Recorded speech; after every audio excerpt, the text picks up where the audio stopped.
Hello friends, Aditi is Learning Funda welcomes you in our next video. Friends, in this video we will going to talk about Unit 4 Capital and Revenue Expenditure and Receipt of Chapter 1 Theoretical Framework of CA Foundation Account. अरे ये क्या कर रहे हो भैया? अरे ये रस्सी भैया छोड़ो मुझे. अरे भैया मेरी क्लास का टाइम हो रहा है, छोड़ो. अरे भैया ये बांध क्यों रहे हो मुझे? खोलो मुझे. अरे भैया ये क्या कर रहे हो आप? भैया मेरी क्लास का टाइम हो रहा है, मुझे छोड़ो भैया. अरे फ्रेंड्स, ये मेरा फॉलोअर है जो मुझे रोज कहता है कि आप हमें इतना डिटेल में इतना डीपली क्यों पढ़ाते हो. जब एग्जाम में पास होने की ट्रिक जानकर एग्जाम में पास हुआ जा सकता है तो फिर इतना डिटेल में इतना डीपली क्यों पढ़ना. और आज तो देखिए मुझे बांध कर ही चला गया. फ्रेंड्स, ट्रिक्स, क्या एग्जाम में पास होने के लिए ट्रिक्स का इस्तेमाल करना ठीक है? फ्रेंड्स, बहुत सारे ट्यूटर्स आपको बहुत सारे ट्रिक्स बता देंगे. अगर चल गई तो पास, नहीं तो लुटिया गोल. फ्रेंड्स, ट्रिक्स मुझे भी आती है. ये देखिए, वो मुझे बांध के गया था, मैंने खोल लिया. लेकिन फ्रेंड्स, ट्रिक्स यहाँ तो चल जाती हैं, लेकिन क्या आपके एग्जाम में, क्या आपकी पढ़ाई में, क्या आपके करियर में चल सकती है? फ्रेंड्स, हमारे प्रधानमंत्री श्री नरेंद्र मोदी जी ने आज परीक्षा पे चर्चा, क्या आपने सुना? क्या कहा उन्होंने भी तो यही कहा कि अगर आप सिर्फ एग्जाम पास करने के लिए पढ़ रहे हैं, आप पढ़ नहीं रहे हैं, आप सिर्फ कुछ जड़ी बूटियां खरीद रहे हैं जो आपका एग्जाम पास करवा दे. फ्रेंड्स, हम अपनी करियर, अपनी प्रोफेशनल लाइफ ट्रिक्स या मैजिक के दम पे नहीं बना सकते. हम अपने करियर, अपनी प्रोफेशनल लाइफ को अपनी मेहनत, अपनी लगन से बनाते हैं. अपनी लगन से ही बनाना चाहिए. फ्रेंड्स, आपने कोई भी टॉपिक, कोई भी कंसेप्ट पढ़ा हो, भले ही वो आपके एग्जाम में आपसे पूछा जाता हो या नहीं पूछा जाता हो, लेकिन भविष्य में वो आपके काम आएगा. Friends, never under estimate yourself. आप अपनी जिंदगी में कोई भी मुकाम हासिल करें, कभी भी ये मत सोचिए कि बस इससे ज्यादा मैं कुछ नहीं कर सकता, इससे ज्यादा मैं कुछ हासिल नहीं कर सकता. बल्कि ये सोचिए कि अगर मैं ये कर सकता हूँ तो मैं और भी बहुत कुछ कर सकता हूँ. I am not done yet. मुझे अभी बहुत कुछ करना बाकी है. चलिए फ्रेंड्स, अपनी क्लासरूम की तरफ. Friends, let's read the name of the unit once again. Capital and Revenue Expenditures and Receipts. Friends, we can see 4 terms over here. First, capital expenditure. Next, revenue expenditure.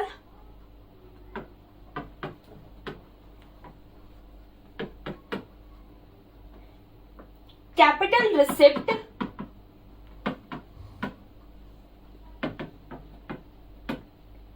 And revenue receipts.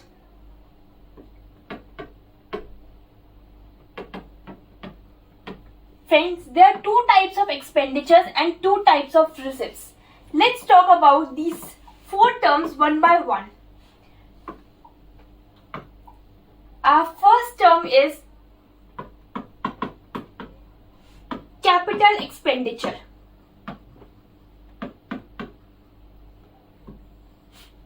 Capital expenditure is the expenditure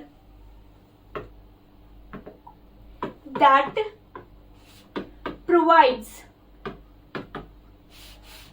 revenue earning capacity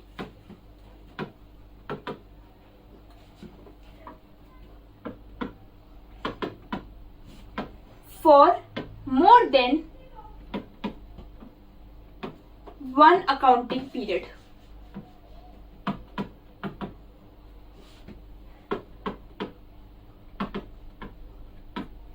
friends, capital revenue expenditure वो expenditures होते हैं जो हमें एक accounting period से ज्यादा period के लिए revenue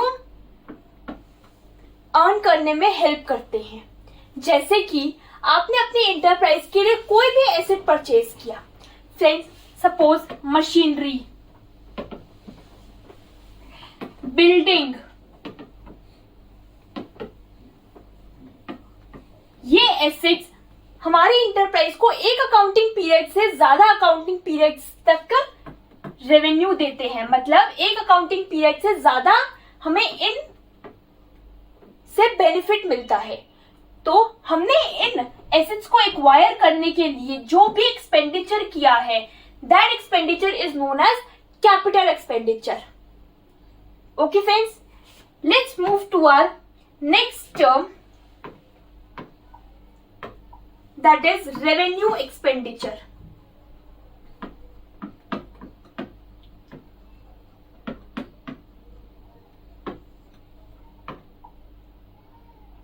Revenue expenditure are the expenditure that provides revenue in that accounting period only.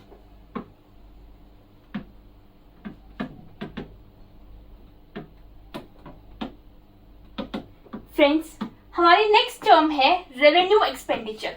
Revenue expenditure क्या कहता है कि जो एक्सपेंडिचर हमें सिर्फ एक ही अकाउंटिंग पीरियड में रेवेन्यूज देते हैं, उन्हें हम रेवेन्यू एक्सपेंडिचर कहते हैं।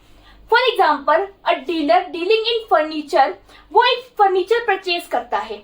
अब वो फर्नीचर रीसेल पर्पस के लिए ही उसने परचेज किया है। जिस अकाउंटिंग पीरियड में उसने फर्नीचर परचेज किया, उसी अकाउंटिंग पीरियड में उसने वो फर्नीचर सेल कर दिया। इसका मतलब कि जो एक्सपेंडिचर उसने किया था उस फर्नीचर को परचेज करने के लिए, उस एक्सपेंडिचर से उसे उसी अकाउंटिंग पीरियड में, जिस अकाउंटिंग पीरियड में उसने वो एक्सपेंडिचर किया था, उसी अकाउंटिंग पीरियड में उसे उस चीज से रेवेन्यू मिल गया, उस चीज से इनकम मिल गई। इट मीन्स वो एक्सपेंडिचर हमारा रेवेन्यू एक्सपेंडिचर था, क्योंकि उसने हमें सिर्फ उसी अकाउंटिंग पीरियड में रेवेन्यू दिया, सिर्फ उसी अकाउंटिंग पीरियड में बेनिफिट प्रोवाइड किया। अगर वो हमें एक से ज्यादा अकाउंटिंग पीरियड में बेनिफिट प्रोवाइड करता तो वो हमारा कैपिटल एक्सपेंडिचर बन जाता। ओके फ्रेंड्स, अब friends let's move to our next topic, classification of expenditure.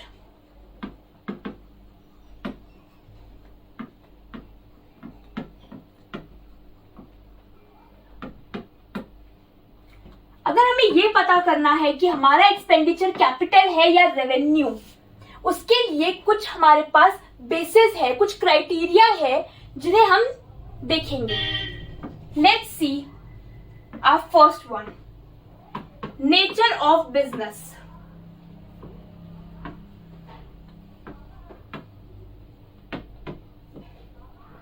Friends, मैंने अभी आपको एग्जांपल दिया कि suppose a dealer dealing in furniture, वो एक फर्नीचर परचेज करता है, तो वो उसने अपने बिजनेस के नॉर्मल कोर्स में, मतलब बिजनेस के normal day to day life में उसने वो फर्नीचर परचेज किया है, जिसका बेनिफिट उसे उसी अकाउंटिंग पीरियड में मिल जाएगा बाय सेलिंग दैट फर्नीचर। तो वो हमारा रेवेन्यू एक्सपेंडिचर होगा। लेकिन अगर कोई और सपोज कोई किसी चीज का और बिजनेस है, फर्नीचर के अलावा कोई भी और बिजनेस है, वो कोई एसेट परचेज करता है, तो वो एक्सपेंडिचर हमारा कैपिटल एक्सपेंडिचर होगा। क्यों? क्योंकि वो हमें एक अकाउंटिंग पीरियड से ज्यादा बेनिफिट प्रोवाइड करेगा। इट मींस हमारे बिजनेस का क्या नेचर है, किस चीज का हमारा बिजनेस है, हम किस चीज की सेल परचेज करते हैं, वो चीज बहुत मैटर करती है ये डिटरमाइन करने में कि हमारा कौन सा एक्सपेंडिचर रेवेन्यू एक्सपेंडिचर है या कैपिटल एक्सपेंडिचर है। I hope friends this criteria is clear. Let's move to our next criteria, that is recurring nature of expenditure. ये क्राइटेरिया क्या कहता है friends? Let's first understand what you mean by recurring. Recurring मतलब बार बार।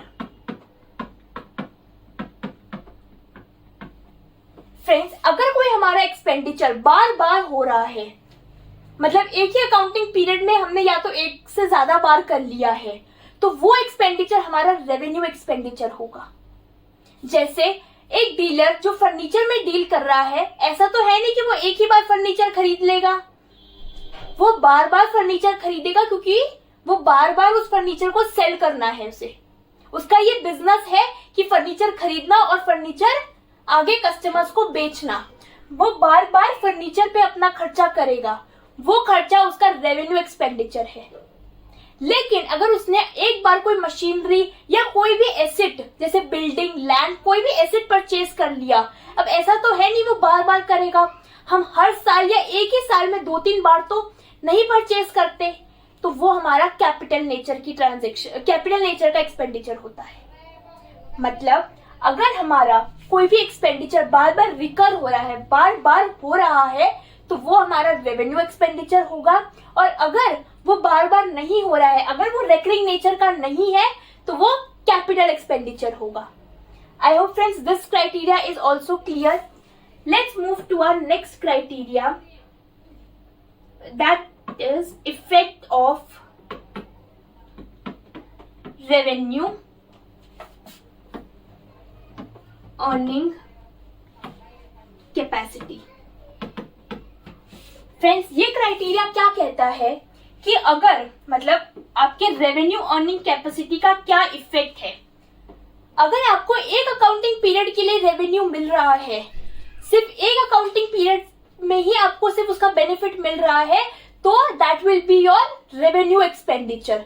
और अगर आपको 2-3 अकाउंटिंग पीरियड्स में उसका बेनिफिट मिल रहा है, तो that will be a capital nature expenditure. Friends हमें कितने पीरियड में, कितने अकाउंटिंग पीरियड में उसका बेनिफिट मिल रहा है, ये चीज हमें बताती है कि हमारा एक्सपेंडिचर रेवेन्यू नेचर का है या कैपिटल नेचर का। आई रिपीट फ्रेंड्स, अगर हमें एक अकाउंटिंग पीरियड में बेनिफिट मिल रहा है, तो that will be our revenue expenditure. लेकिन अगर हमें 2-3 अकाउंटिंग पीरियड या एक अकाउंटिंग पीरियड से ज्यादा अगर हमें बेनिफिट मिल रहा है, तो that will be our capital expenditure. Okay friends, let's move to our next and the last criteria, purpose of revenue. Purpose of expenditure.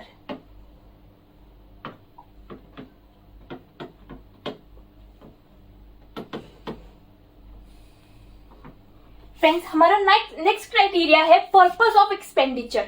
मतलब अगर हमारा एक्सपेंडिचर किसी ऐसे चीज के लिए किया है, हमने सपोज हमने किसी भी मशीनरी को थोड़ा बहुत ठीक कराने, उसकी नॉर्मल मेंटेनेंस कॉस्ट में अगर हमने कोई भी एक्सपेंडिचर किया है, मतलब अगर हमने किसी भी एसेट की नॉर्मल मेंटेनेंस के लिए कोई एक्सपेंडिचर किया है, तो वो हमारा रेवेन्यू एक्सपेंडिचर होगा। लेकिन अगर हमने अपने एसेट में कोई ऐसा एक्सपेंडिचर किया है जिससे उसकी प्रोडक्टिविटी बढ़ गई, जिससे हमें लगता है कि ये 2-3 साल हमें अच्छी प्रोडक्टिविटी प्रोवाइड करेगा, तो that will be our capital expenditure. Friends हमने नॉर्मल मेंटेनेंस कॉस्ट को रेवेन्यू एक्सपेंडिचर क्यों कंसीडर किया? क्योंकि नॉर्मल मतलब हमारे किसी भी एसेट की नॉर्मल मेंटेनेंस कॉस्ट जो हमें नॉर्मली हर ईयर ही, हर अकाउंटिंग पीरियड में ही खर्चा करना पड़ेगा हमारे एसेट पे, तो that will be our revenue expenditure. लेकिन हमने आज की डेट में अपनी मशीनरी में कोई पार्ट चेंज करवा लिया, कोई भी उसमें कोई ऐसी चीज या कोई भी ऐसा एक्सपेंडिचर करवा लिया जिससे उसकी प्रोडक्टिविटी बढ़ गई, उसकी प्रोडक्टिव कैपेसिटी बढ़ गई और वो हमें 3-4 साल एक अच्छी प्रोडक्शन देगा, तो that will be our capital expenditure. तो ये 4 क्राइटेरिया है फ्रेंड्स जो हमें ये बताते हैं कि हमारा एक्सपेंडिचर कैपिटल एक्सपेंडिचर होगा या revenue expenditure. I hope friends आपको ये चारों ही क्राइटेरिया बिल्कुल क्लियर होंगे। Let's move to our next topic, that is capital receipt. Let's first understand what revenue receipts are. After that, we will understand capital receipts.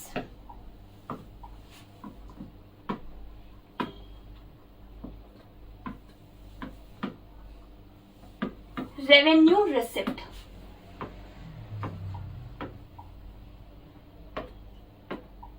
Revenue receipts are the receipts that are earned in the normal course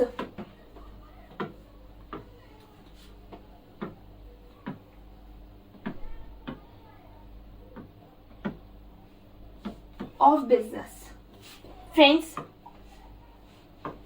ऐसी receipts जो हमने हमारे business के normal course में, मतलब normal duration में earn करी है। सपोज हमने जो फर्नीचर डीलिंग वाला एग्जांपल लिया था, हम उस एग्जांपल की बात करते हैं। जो डीलर फर्नीचर में डील कर रहा है, उसने फर्नीचर को सेल करके अपना नॉर्मल रेवेन्यू अर्न किया, that will be his revenue receipt. क्यों? क्योंकि वो इस चीज में डील करता है, उसका बिजनेस ही इस चीज का है। उसने अपने बिजनेस के नॉर्मल कोर्स में, नॉर्मल ड्यूरेशन में, नॉर्मल प्रैक्टिस में उस रेवेन्यू को अर्न किया है। I hope friends this example and the concept is clear. Let's move to our next concept, that is capital receipt.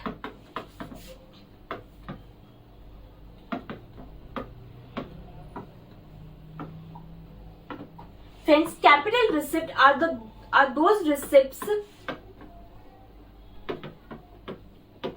which are not of revenue nature. Friends, हमने इसकी definition ऐसे क्यों लिखी कि जो रिसिप्ट्स हमारी रेवेन्यू रिसिप्ट्स नहीं है, वो सारी हमारी कैपिटल रिसिप्ट्स है। फ्रेंड्स, रेवेन्यू रिसिप्ट का हमने मतलब पढ़ा कि जो हम अपने बिजनेस के नॉर्मल कोर्स में, नॉर्मल ड्यूरेशन में अर्न करते हैं, वो हमारी रेवेन्यू रिसिप्ट्स होती हैं। और कैपिटल रिसिप्ट ये कहता है कि जो भी रिसिप्ट, कोई भी रिसिप्ट हो सकती है फ्रेंड, कहीं से भी आपने कोई भी इनकम अर्न करी हो अपने बिजनेस के नॉर्मल कोर्स को छोड़ के, वो सारी आपकी कैपिटल रिसिप्ट्स होंगी। इसलिए हमने इसकी डेफिनेशन को कुछ इस तरह से डिफाइन किया है कि इसमें सारी चीजें इंक्लूड हो जाए, सिर्फ रेवेन्यू नेचर की रिसिप्ट्स को छोड़कर। कौन कौन सी रिसिप्ट हो सकती है ऐसी जो हम अपने बिजनेस के नॉर्मल कोर्स में अर्न नहीं करते? फ्रेंड्स, कैपिटल रिसिप्ट बेसिकली वो रिसिप्ट होती हैं जो हम कभी कभी अर्न करते हैं। जैसे कि हमारी मशीनरी कोई फायर की वजह से लॉस हो गया, हमने इंश्योरेंस क्लेम रिसीव किया। अब ऐसा तो है नहीं एक ही साल में 2-3 मशीनरी फायर की वजह से खराब हो गई, फायर की वजह से उनमें लॉस हो गया और हमने इंश्योरेंस रिसीव किया। वो एक ऐसी रिसिप्ट है जो हम कभी कभी अर्न करते हैं। फॉर एग्जाम्पल, आपने कहीं इन्वेस्टमेंट कर रखी थी, वहां से आपने इनकम अर्न करी। अब वो आपकी बिजनेस का डेली रूटीन का पार्ट नहीं है, वो आपकी एक्स्ट्रा इनकम है जो अपने एक्स्ट्रा सोर्सेस से अर्न करी है। That will all be considered as your capital receipts. I hope friends, revenue receipts कौन सी होंगी और कैपिटल रिसिप्ट्स कौन सी होंगी, ये चीज आपको क्लियर हो गई होगी। Let's just give a quick recap of what we have studied. Friends, इस यूनिट में हमने 4 कंसेप्ट्स पढ़े हैं: capital expenditure, revenue expenditure, capital receipt and revenue receipt. Capital expenditure क्या कहता था? वो एक्सपेंडिचर जो हमें एक अकाउंटिंग पीरियड से ज्यादा बेनिफिट प्रोवाइड करेंगे, वो सारे एक्सपेंडिचर हमारे कैपिटल एक्सपेंडिचर्स होंगे। आपने कोई भी मशीनरी परचेज करी है, कोई भी एसेट परचेज किया है, I am not talking about only machinery, I am talking about all the asset जो आपने परचेज किया है, वो सारे कैपिटल एक्सपेंडिचर होते हैं। क्यों? क्योंकि वो आपको एक अकाउंटिंग पीरियड से ज्यादा बेनिफिट प्रोवाइड करते हैं। और next term was revenue expenditure. Revenue expenditure वो एक्सपेंडिचर्स होते हैं जो हमें एक अकाउंटिंग पीरियड में ही बेनिफिट प्रोवाइड करते हैं। जैसे हम जिस चीज में डील कर रहे हैं, हमारे बिजनेस का जो नेचर है, उसमें अगर हम कोई एक्सपेंडिचर करें, सपोज हमने एग्जांपल में बात करी थी फर्नीचर डीलर, जो फर्नीचर परचेज करके फर्नीचर आगे कस्टमर को सेल करता है, उसके लिए जो फर्नीचर उसने परचेज किया वो एक्सपेंडिचर उसका रेवेन्यू एक्सपेंडिचर होगा, क्योंकि ये उसके बिजनेस की नॉर्मल कोर्स में हो रहा है और वो फर्नीचर परचेज करने से उसे उसी अकाउंटिंग पीरियड में बेनिफिट प्रोवाइड हुआ है। Okay friends, next we studied about some classification of expenditure, some criteria first one is nature of business. हमारा बिजनेस किस नेचर का है, हमारा किस चीज का बिजनेस है, ये बहुत मैटर करता है ये डिफाइन करने में कि हमारी इंटरप्राइज का कौन सा एक्सपेंडिचर कैपिटल एक्सपेंडिचर होगा ये और कौन सा रेवेन्यू एक्सपेंडिचर होगा। अगर हम जिस बिजनेस में डील कर रहे हैं, जिस भी कमोडिटी में हम डील कर रहे हैं, अगर हमने वो परचेज किया है तो that will be our revenue expenditure. लेकिन अगर हमने उस कमोडिटी से हटके कुछ और परचेज किया है तो दैट विल बी, या कोई भी और एक्सपेंडिचर किया है तो that will be our capital expenditure. And next criteria was recurring nature of expenditure. Friends, अगर हमारा एक्सपेंडिचर बार बार रेकर हो रहा है, रेकर का मतलब है बार बार, अगर हमारा एक्सपेंडिचर रेकरिंग नेचर का है मतलब बार बार हो रहा है तो that will be our revenue expenditure. और अगर हमारा एक्सपेंडिचर बार बार नहीं हो रहा है, रेकरिंग नेचर का नहीं है, तो that will be our capital expenditure. और next criteria was effect of revenue earning capacity. मतलब अगर कोई एक्सपेंडिचर हमारे बिजनेस को एक अकाउंटिंग पीरियड से ज्यादा बेनिफिट प्रोवाइड कर रहा है तो that will be our capital expenditure. लेकिन अगर वो हमें एक पर्टिकुलर अकाउंटिंग पीरियड में ही बेनिफिट प्रोवाइड कर रहा है तो that will be our revenue expenditure. तो हमारे रेवेन्यू अर्निंग कैपेसिटी का क्या इफेक्ट है हमारे बिजनेस पे, एक अकाउंटिंग पीरियड का है, एक अकाउंटिंग पीरियड से ज्यादा है, वो चीज हमें डिटरमाइन करने में हेल्प करती है कि हमारा एक्सपेंडिचर कैपिटल एक्सपेंडिचर का है या रेवेन्यू एक्सपेंडिचर है। Okay friends, next criteria and the last criteria was purpose of expenditure. अगर हमने कोई भी एक्सपेंडिचर हमारे एसेट की नॉर्मल मेंटेनेंस कॉस्ट पे किया है, जो नॉर्मल हम हर अकाउंटिंग पीरियड में करते ही हैं टू रिस्टोर या to store its productivity, it is known as revenue expenditure.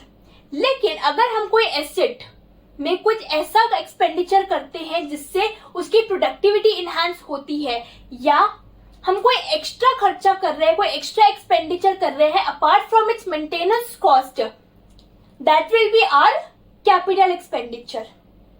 Okay friends, next was revenue receipts.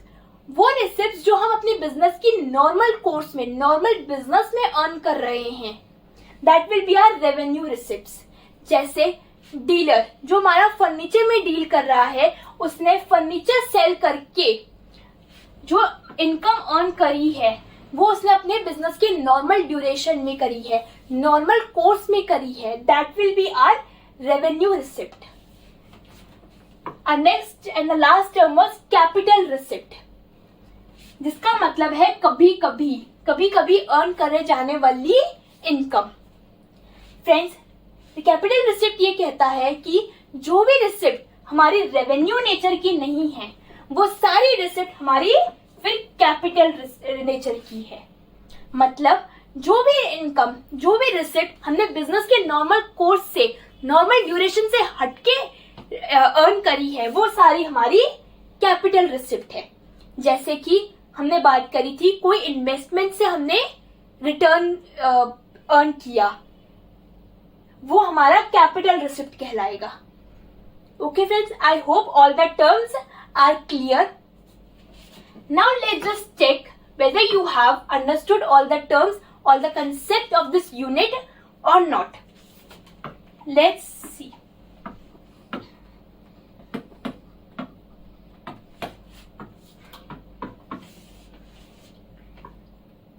Receipt earned from debtors. Friends, in this question you have to tell that it is what kind of receipt, whether it is capital nature or it's revenue nature. And our next question is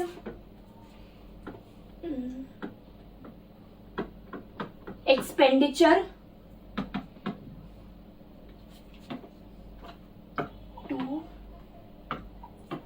to obtain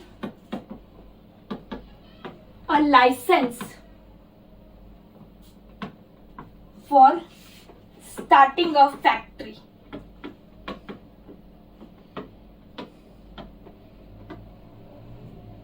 Friends, in this question you have to tell that it is what kind of expenditure, whether it's of capital nature or it's of revenue nature. So friends, you have 30 seconds. Just give a time to yourself and write down their answers in your notebook.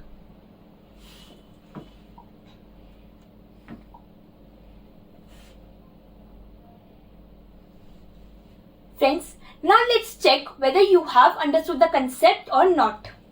Friends, let's read this question. Receipt earned from debtors. Debtors से हमने income receive करी है. Receipt मतलब debtors से हमने पैसा receive किया है. फ्रेंड्स, क्या हमने ये अपने बिजनेस के नॉर्मल कोर्स में किया है या अपने बिजनेस के नॉर्मल कोर्स से हटके किया है? फ्रेंड्स, डेटर्स हमारे बिजनेस का ही पार्ट है. हमारे बिजनेस के एक नॉर्मल कोर्स में ही हमने अपने डेटर्स से पैसा रिसीव किया है. So we will consider this receipt as revenue nature, क्योंकि ये हमारे ही बिजनेस का पार्ट है. हमारे ही बिजनेस के normal duration, normal day to day life में हमने हमारे डेटर्स से पैसा रिसीव किया है. ये कोई हमारी एक्स्ट्रा इनकम नहीं है जो हमने एक्स्ट्रा किसी सोर्स से अर्न करी है.